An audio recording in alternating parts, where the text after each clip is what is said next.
आज सुनिए सर्वेश वार्ष्णेय जी की लिखी कहानी आया।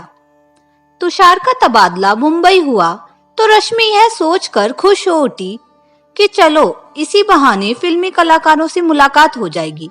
वैसे कहाँ मुंबई घूमने जा सकते थे। तुषार ने मुंबई आकर पहले कंपनी का कार्यभार संभाला, फिर बरेली जाकर पत्नी व बेटे को ले आया। इधर उधर घूमते हुए पूरा महीना निकल गया। धीरे धीरे दंपत्ति को महंगाई व एकाकीपन खलने लगा। उनके आसपास हिंदी भाषी लोग ना होकर महाराष्ट्र के लोग अधिक थे, जिनकी बोली अलग तरह की थी। काफी मशक्कत के बाद उन्हें तीसरे माले पर एक कमरे का फ्लैट मिला था, जिसके आगे के बरामदे में उन्होंने रसोई व बैठने का स्थान बना लिया था। रश्मि ने सोचा था कि मुंबई में ऐसा घर होगा जहां से उसे समुद्र दिखाई देगा, पर यहाँ से तो सिर्फ झुग्गी झोपड़ियां ही दिखाई देती थी। तुषार रश्मि को चिढ़ाता, मैडम असली मुंबई तो यही है। मछुआरे व मजदूर झुग्गी झोपड़ियों में नहीं रहेंगे तो क्या महलों में रहेंगे। जब कभी मछलियों की महक आती तो रश्मि नाक सिकोड़ती। घर की सफाई व बर्तन धोने के लिए काम वाली बाई रखी तो रश्मि को उससे भी मछली की बदबू आती हुई महसूस हुई। उसने उसी दिन बाई को काम से हटा दिया। रश्मि के लिए गर्भावस्था की हालत में घर के काम की समस्या पैदा हो गई थी। नीचे जाकर साग सब्जी खरीदना, दूध लाना, 3 वर्ष के गोलू को तैयार करके स्कूल भेजना, फिर घर के सारे काम करके तुषार की पसंद का भोजन बनाना अब रश्मि के बस का नहीं था। तुषार भी रात को अक्सर देर से लौटता था। तुषार ने माँ को आने के लिए पत्र लिखा तो माँ ने अपनी असमर्थता जताई कि तुम्हारे पिता अक्सर बीमार रहते हैं, उनकी देखभाल कौन करेगा। फिर तुम्हारे एक कमरे के घर में ना सोने की जगह है ना बैठने की। तुषार ने अपनी पहचान वालों से एक अच्छी नौकरानी तलाश करने को कहा, पर रश्मि को कोई पसंद नहीं आई। तुषार ने अखबार में विज्ञापन दे दिया। फिर कई काम वाली बाइयां आई और चली गई। एक सुबह एक अधेड़ औरत ने आकर उनका दरवाजा खटखटाया और पूछा कि आपको काम वाली बाई चाहिए। हाँ, कहाँ है? मैं ही हूँ। तुषार व रश्मि दोनों ही उसे देखते रह गए। हिंदी बोलने वाली वह साधारण औरत मगर साफ सुथरे कपड़े पहने हुई थी। मैं घर के सभी काम कर लेती हूँ, सभी प्रकार का खाना बना लेती हूँ, पर मैं रात में नहीं रुक पाऊंगी। ठीक है, तुम रात में मत रुकना। तुम्हारा नाम क्या है? लक्ष्मी। देखो लक्ष्मी, हमारी छोटी सी गृहस्थी है, इसलिए अधिक काम नहीं है, पर हम साफ सफाई का अधिक ध्यान रखते हैं, रश्मि बोली। बीबी जी, आपको शिकायत का मौका नहीं मिलेगा। लक्ष्मी ने प्रतिमाह 3000 रुपए वेतन मांगा, पर थोड़ी नानुकुर के बाद वह 2500 रुपए पर तैयार हो गई और उसी दिन से वह काम में जुट गई। पूरे घर की पहले सफाई धुलाई की, फिर कढ़ी चावल बनाए और गोलू की मालिश कर उसे नहलाया। तुषार व रश्मि दोनों ही लक्ष्मी के काम से बेहद प्रभावित हो गए। यद्यपि उन्होंने लक्ष्मी से उसका पता तक भी नहीं पूछा था। लक्ष्मी शाम को जब चली गई तो दंपत्ति उसके बारे में देर रात तक बातें करते रहे। तुषार व रश्मि आश्वस्त होते चले गए, जैसे लक्ष्मी उनकी माँ हो। वे दोनों उसका सम्मान करने लगे। लक्ष्मी परिवार के सदस्य की भांति रहने लगी। सुबह आने के साथ ही वह सबको चाय बनाकर देना, गोलू को रिक्शे तक छोड़ के आना, तुषार को 9 बजे तक नाश्ता व लंच बॉक्स तैयार करके देना, रश्मि को फलों का रस निकाल कर देना, यह सब कार्य लक्ष्मी हवा की भांति फुर्ती से करती रहती थी। लक्ष्मी वाकई कमाल का भोजन बनाती थी। रश्मि ने उससे ढोकला, डोसा बनाना सीखा, भांति भांति के अचार, चटनियां बनानी सीखी। ऐसा लगता है अम्मा आपने कुकिंग स्कूल चलाया है, एक दिन मजाक में रश्मि ने पूछा था। हाँ, मैं सिलाई कढ़ाई का भी स्कूल चला चुकी हूँ, रश्मि मुस्कुराती। मन में सोचती रहती कि उसे तो बढ़ चढ़कर बोलने की आदत है। डिलीवरी के लिए रश्मि को अस्पताल में दाखिल कराया गया तो लक्ष्मी रात को अस्पताल में रहने लगी। तुषार और अधिक आश्वस्त हो गया। उसने माँ को फोन कर दिया कि तुम पिताजी की देखभाल करो, यहाँ लक्ष्मी ने सब संभाल लिया है।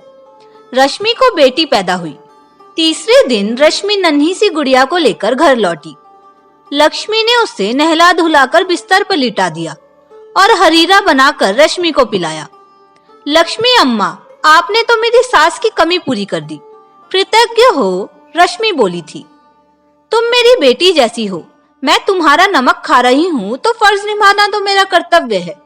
तुषार ने भी लक्ष्मी की खूब प्रशंसा की। एक शाम तुषार रश्मि व बच्ची को लेकर डॉक्टर को दिखाने गया तो रास्ते में लोकल ट्रेन का एक्सीडेंट हो जाने के कारण दंपत्ति को घर लौटने में रात के 12 बज गए थे। घर में ताला लगा देख दोनों अवाक रह गए। अपने पास रखी दूसरी चाबी से उन्होंने ताला खोला व आसपास नजरें दौड़ाकर लक्ष्मी को तलाश करने लगे। चिंता की बात यह थी कि लक्ष्मी गोलू को भी अपने साथ ले गई थी। तुषार व रश्मि के मन में लक्ष्मी के प्रति आक्रोश उमड़ पड़ा। रश्मि बोली, यह लक्ष्मी भी अजीब नौकरानी है। एक रात यहीं रह जाती तो क्या जाता, गोलू को क्यों ले गई। बच्चे की चिंता पति पत्नी को काटने लगी। पता नहीं लक्ष्मी का घर किस प्रकार का होगा, गोलू चैन से सो पाएगा या नहीं। पूरी रात चिंता में गुजारने के पश्चात जब सुबह होने पर भी लक्ष्मी अपने निर्धारित समय पर नहीं लौटी तो रश्मि रोने लगी। नौकरानी मेरे बेटे को चोरी करके ले गई, पता नहीं मेरा गोलू किस हाल में होगा। तुषार को भी यही लग रहा था कि लक्ष्मी ने जानबूझकर गोलू का अपहरण कर लिया है। नौकरों का क्या विश्वास, बच्चे को कहीं बेच दें या फिर मोटी रकम की मांग करें। लक्ष्मी के प्रति शक बढ़ने का कारण यह भी था कि वह प्रतिदिन उस वक्त तक आ जाती थी। रश्मि के रोने की आवाज सुनकर आसपास के लोग जमा होकर कारण पूछने लगे। फिर सब लोग तुषार को पुलिस को सूचित करने की सलाह देने लगे। तुषार को भी यही उचित लगा। वह गोलू की तस्वीर लेकर पुलिस थाने जा पहुंचा। लक्ष्मी के खिलाफ बेटे की अपहरण की रिपोर्ट पुलिस थाने में दर्ज करा वह लौटा तो पुलिस वाले भी साथ आ गए और रश्मि से पूछताछ करने लगे। रश्मि रो रो कर लक्ष्मी के प्रति आक्रोश उगले जा रही थी। पुलिस वाले तुषार व रश्मि का ही दोष निकालने लगे कि उन्होंने लक्ष्मी का फोटो क्यों नहीं लिया, बायोडाटा क्यों नहीं बनवाया, ना उसके रहने का ठिकाना देखा, जबकि नौकर रखते वक्त यह सावधानियां आवश्यक हुआ करती हैं। अब इतनी बड़ी मुंबई में एक औरत की खोज रेत के ढेर में सुई खोजने के समान है। अभी यह सब हो ही रहा था कि अकस्मात लक्ष्मी आ गई। सब भौचक्के से रह गए। हमारा गोलू कहाँ है? तुषार व रश्मि एक साथ बोले। लक्ष्मी की रंगत उड़ी हुई थी, जैसे रात भर सो ना पाई हो। फिर लोगों की भीड़ व पुलिस वालों को देखकर वह हक्की बक्की सी रह गई थी। बताती क्यों नहीं, कहाँ है इनका बेटा? तू कहाँ छोड़कर आई है उसे? पुलिस वाले लक्ष्मी को डांटने लगे। अस्पताल में। लक्ष्मी रोने लगी। अस्पताल में? तुषार के मुंह से निकला। हाँ साहब, आपका बेटा अस्पताल में है। कल जब आप लोग चले गए थे तो गोलू सीढ़ियों से गिर पड़ा था। मैं उसे तुरंत अस्पताल ले गई। अब वह बिल्कुल ठीक है। मैं उसे दूध बिस्कुट खिलाकर आई हूँ। पर साहब, यहाँ पुलिस आई है। आपने पुलिस बुला ली, मेरे ऊपर शक किया, मुझे चोर समझा। लक्ष्मी रोते रोते आवेश में भर उठी। मैं मेहनत करके खाती हूँ, किसी पर बोझ नहीं बनती। आप लोगों से अपनापन पाकर लगा आपके साथ ही जीवन गुजर जाएगा। मैं गोलू को कितना प्यार करती हूँ क्या आप नहीं जानते? फिर भी आपने। लक्ष्मी अम्मा, हमें माफ कर दो, हमने तुम्हें गलत समझ लिया था। तुषार व रश्मि लक्ष्मी के सामने अपने को छोटा समझ रहे थे। साहब, अब मैं यहाँ नहीं रहूंगी, कोई दूसरी नौकरी ढूंढ लूंगी, पर जाने से पहले आपको आपके बेटे से मिलाना ठीक समझती हूँ। आप सब मेरे साथ अस्पताल चलिए। तुषार, लक्ष्मी, कुछ पड़ोसी व पुलिस वाले लक्ष्मी के साथ अस्पताल पहुंच गए। वहां गोलू को देख दंपत्ति को राहत मिली। गोलू के माथे पर पट्टी बंधी हुई थी और पैर पर प्लास्टर चढ़ा हुआ था। डॉक्टर ने बताया कि लक्ष्मी ने अपने कानों की सोने की बालियां बेचकर गोलू के लिए दवाएं खरीदी थी। साहब, आपका बेटा आपको मिल गया, अब मैं जा रही हूँ। तुषार और रश्मि दोनों लक्ष्मी के सामने हाथ जोड़कर खड़े हो गए। माफ कर दो अम्मा, हमें छोड़कर मत जाओ। दोनों पति पत्नी इतनी अच्छी आया को खोना नहीं चाहते थे, इसलिए बार बार आग्रह करके उन्होंने उसे रोक लिया। लक्ष्मी भी खुश हो उठी कि जब आप लोग मुझे इतना मान सम्मान दे रहे हैं, रुकने का इतना आग्रह कर रहे हैं, तो मैं यहीं रुक जाती हूँ। साहब, मेरा मुंबई का घर नहीं देखोगे? एक दिन लक्ष्मी ने आग्रह किया। तुषार और रश्मि उसके साथ गए। वह एक साधारण सा वृद्धाश्रम था, जिसके बरामदे में लक्ष्मी का बिस्तर लगा हुआ था।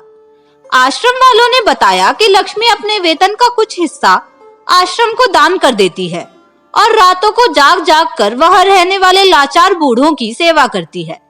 अब तुषार व रश्मि के मन में लक्ष्मी के प्रति मान सम्मान और भी बढ़ गया था।